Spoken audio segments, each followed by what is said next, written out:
violently.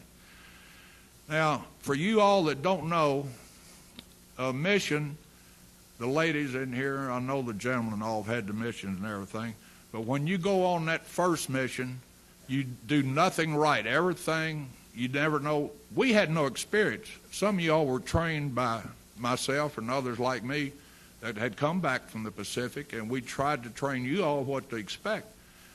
But I went on this mission with GI shoes on, unlaced. They weren't tied up.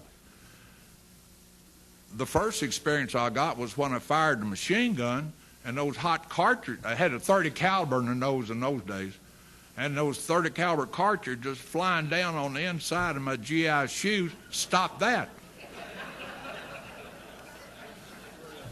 And there's missions that I could go on and talk to you about and everything, but of the 9 airplanes that took off, only 7 returned, unfortunately.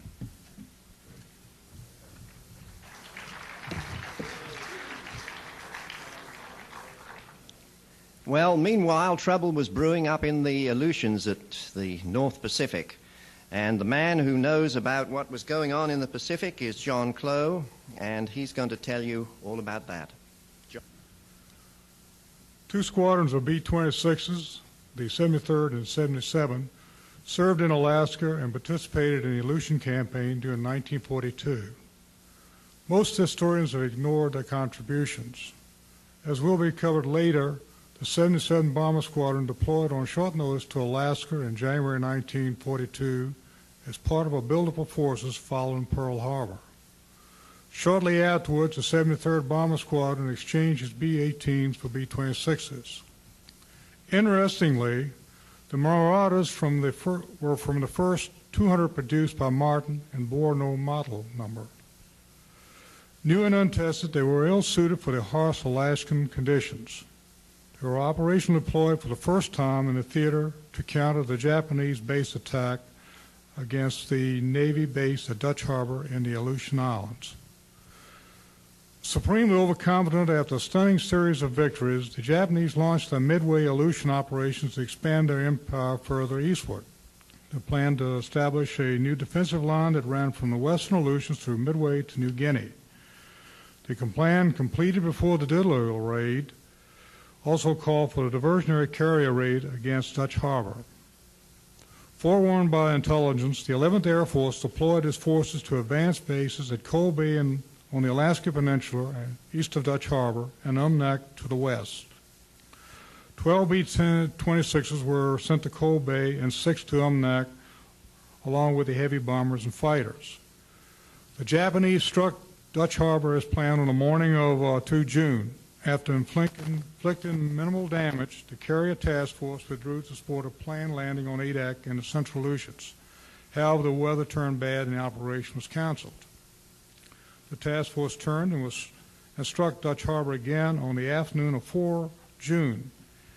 A PBY crew located the carriers, and the 11th Air Force launched a series of bomber attacks. Captain Owen Meal led the B-26s from Umnak, but failed to find the Japanese. Colonel William O. Erickson, overall air commander of the bomber force, led another attack consisting of 5 torpedo-equipped B-26s from Coal Bay. The B-26s became separated in a fog, and Colonel Erickson ordered the pilots to land at Umnak. Captains George Thornburgh and Henry Taylor, either not hearing the orders or ignoring them, continued on. Shortly afterward, they spotted the Japanese in the swirling mist. The Navy had done the best to train the B-26's crews on torpedo attacks, a procedure that required the bombers to make long, steady, low-level approaches to their targets. Captain Taylor and his crew went in first. After 3 unsuccessful runs with his navigator wounded and his bomber badly riddled with gunfire from ships and circling Zeros, Taylor turned back. Captain Thornburgh, after making several unsuccessful runs, decided to deliver his torpedo like a bomb.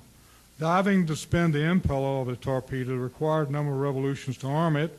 Thornburgh dropped it on the carrier Rougeau. The carrier deck pitched down in a swell, and the torpedo flashed over and hit the water with it exploding. Frustrated, Captain Thornburgh returned to Coal Bay, briefed the location of the Japanese, rearmed with 500-pound armor-piercing bombs, and headed out again as the sealing lord at Coal Bay.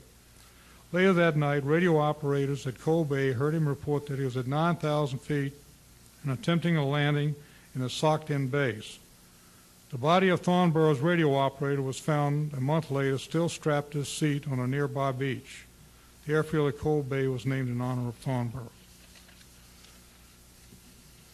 O.M. Eales made the last attack of the day. His B-26 pilots found the Japanese and bombed them without inflicting any damage. The Japanese went ahead with their landings on Attu and Kiska, boasting that the diversion of Midway had made possible the great Aleutian victory. It was the only enemy occupation of North American soil during World War II. In order to retake the two islands, the Americans and the Canadian allies began an advance down the chain. The uninhabited Adak Island was occupied 30 August. Marauder men began operating out of there shortly afterwards.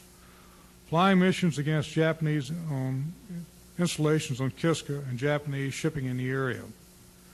First blood was drawn on 16 October when Captain Richard Salter led a deck-level attack against the two Japanese destroyers, sinking one.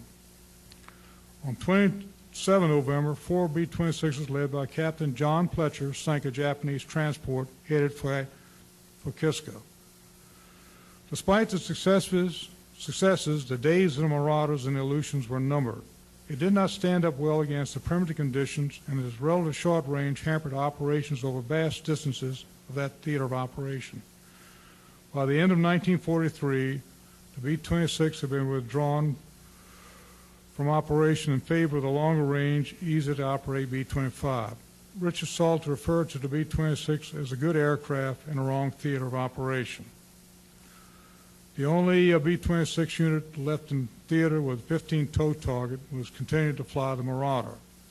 Like Midway, the B-26's contributions to the Aleutian campaign have been ignored by most historians.